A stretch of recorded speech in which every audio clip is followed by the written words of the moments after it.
Podemos pensar, em coisas encadeadas, né? O século XXI. Ele começa com um grande episódio internacional.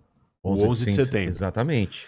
Que o mundo mudou a partir daquilo, né? Aquilo foi um choque. E aí, bem em 2001, que é o começo do século XXI. O que a gente tinha de cenário macro no sistema internacional? O tabuleiro do mundo estava como antes?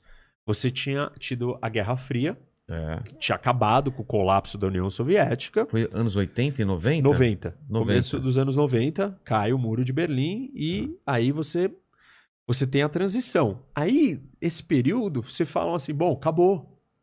Agora nós vamos só ter paz, não tem mais razão pra gente se matar. Inclusive tem até um escritor, um pensador famoso, o Francis Fukuyama, escreveu um livro que chama O Fim da História. Ele diz assim, não teremos mais guerra, chegamos no fim da história. Por que no fim da história? Porque não tem mais razão pra se matar. O sistema capitalista e a democracia liberal venceram. Agora a gente vai ter pequenas brigas internas, guerra civil, mas não vão ter grandes coisas. E aí veio um outro cara e falou assim, não, nós vamos ter guerra de civilização entre religiões. Nós vamos dividir o mundo em civilizações e vamos ter guerra das civilizações. Aí veio o 11 de setembro. E tava todo mundo naquele limbo, que foi um período, podemos dizer, 10 anos, uma década. De paz, assim, falando, realmente, agora é só todo mundo se abrir, todo mundo se desenvolver, não tem outro sistema para inventarem mais.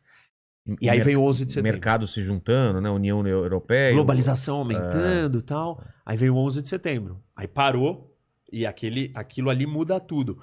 O 11 de setembro, ele desencadeia situações econômicas nos Estados Unidos até a gente chegar, por exemplo, na crise de 2008. Antes disso, a gente teve a invasão do Iraque, a gente tem um monte de outros eventos que vão agravando a situação. 2008 foi a bolha imobiliária lá nos Estados Unidos? A bolha imobiliária causa um problema na Europa e a exportação de comida para o Oriente Médio causa a Primavera Árabe. Caramba. E aí a Primavera Árabe causa a Guerra da Síria. Guerra da Síria cria uma crise de refugiados monstruosa que invade a Europa. Essa invasão da Europa muda o cenário político da Europa. Começam a surgir partidos mais ultranacionalistas. Exatamente. O Reino Unido decide se desligar da União Europeia. Hoje, até hoje, estamos vendo o surgimento de, por exemplo, partido neonazista na Alemanha. Caramba. Você percebe? Então, Mas teve a ver com a bolha? Teve a ver com a bolha, porque a bolha afetou a Europa, que afetou a exportação, que afetou a ajuda e fornecimento de comida para o Oriente Médio, que acirrou a situação econômica deles, saíram na rua para protestar. Tudo isso com internet, um copiando o outro. Então, esses movimentos, efeitos dominós, né? Então, você começou a ver protesto num lugar, começou nos Estados Unidos.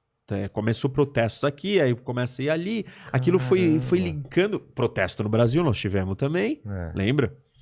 E foi indo. E aí derruba os governos. Aí tem a situação local da geopolítica do Oriente Médio, que vocês já falaram aqui até com o André.